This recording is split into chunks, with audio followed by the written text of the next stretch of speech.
Hello বন্ধুরা, আজকে তোমাদের কাছে আমাদের একটা সাইকিয়াট্রিক ভিজিট ছিল, সেই গল্প শেয়ার করব। তো আমরা সবাই মিলে আমাদের কলেজ বাস দিয়ে রওনা দিই মেন্টাল হসপিটালের দিকে। আমাদের নার্সিং কলেজ গাজীপুর। আমরা শেরেবাংলা নগর মেন্টাল হসপিটালে ভিজিটে যাই।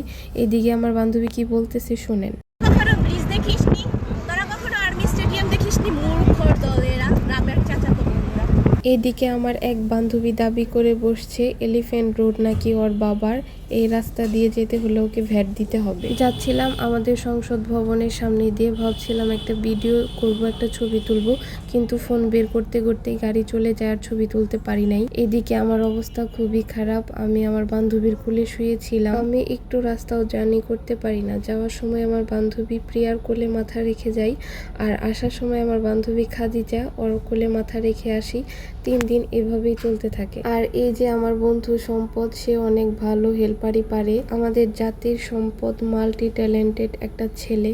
অবশেষে আমরা হসপিটালের ভিতরে আসি। মেন্টাল হসপিটালে এসে আমি বোধহয় মেন্টাল হয়ে গেছি, জুতার ফিতা না লাগিয়ে ঘুরতেছিলাম। এটা হচ্ছে শ্যামলীতে জাতীয় মানসিক স্বাস্থ্য ইনস্টিটিউট। আমাদের জন্য ম্যাম আগে থেকেই হসপিটালে গিয়ে আমাদের জন্য ওয়েট করতেছিল। আমরা সবাই মিলে হসপিটালের ভিতরে যাই।